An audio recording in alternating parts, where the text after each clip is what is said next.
If we had blue sky, this would be absolutely gorgeous. This cherry here has just recently died. There's little bits of it still alive just here, but the one behind it is covered in blossom. If we had blue sky, that would show up beautiful white against the blue. And you can see you've got a lot of cherries in this area. This is the area we walked up through. So what we'll do in a minute is we'll turn the camera off, wander through there, see if we can count the number of cherries. Look at the size of the cherries.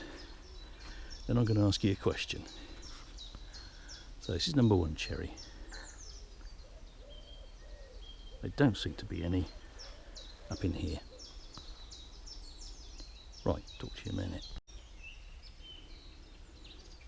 Right, cherries.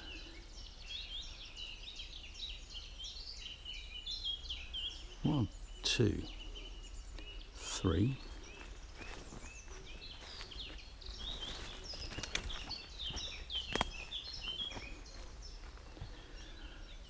There's my thumb.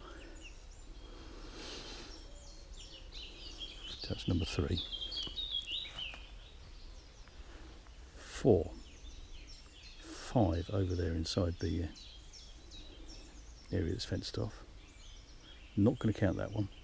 6.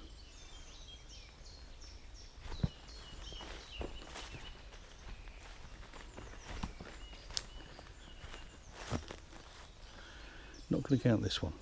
Very, very big. But here's a cherry.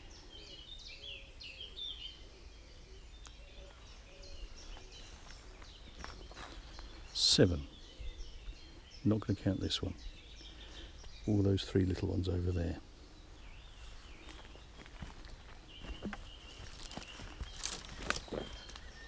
8. Not going to count this one. 9.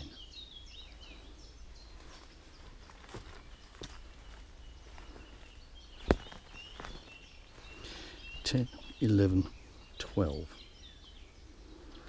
Right, so that's a dozen large cherries. Another one here I'm not going to count.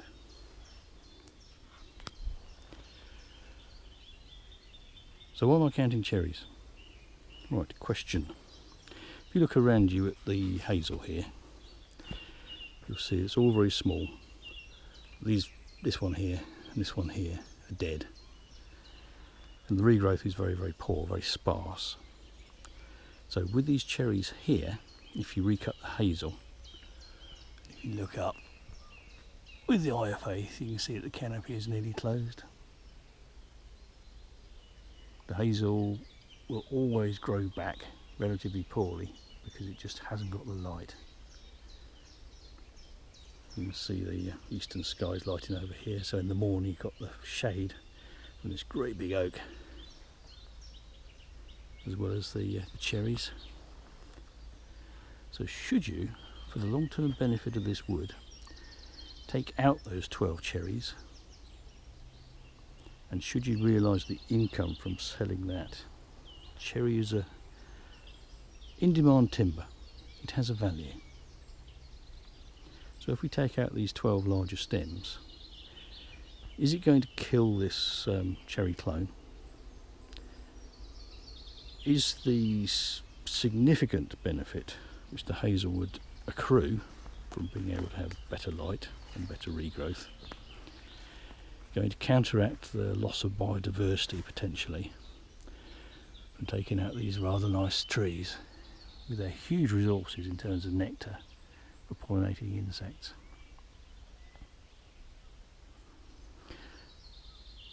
Or would it actually benefit the cherry clone long term, forcing it to expand? We walked in a little bit earlier and we saw quite a lot of very small young cherries, whether they're parts of the clone or whether they are seedlings which are going to abort due to lack of light. Well, don't actually know. But notice we didn't count all the cherries. We didn't count ones like this one. So by taking out a proportion, and you could take the whole of the thing out through here into this field edge, extract during the summer for least disturbance possible. The cherry's durable that it wouldn't go off in the meantime, lose timber value. So cut it at the end of the winter.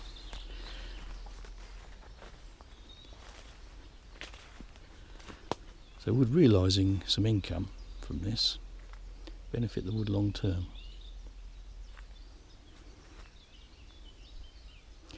It's a question, isn't it? If you'd like to leave your thoughts in the comments, that would be good, and we can maybe have a bit of a discussion. But if you look at the size of the stools that we've walked through, look at these ones on the edge which haven't been cut for about 50 plus years, you can see that these are huge. Right, thank you very much. Walk back to the van and go and do some work, because I'm well behind with me coppicing.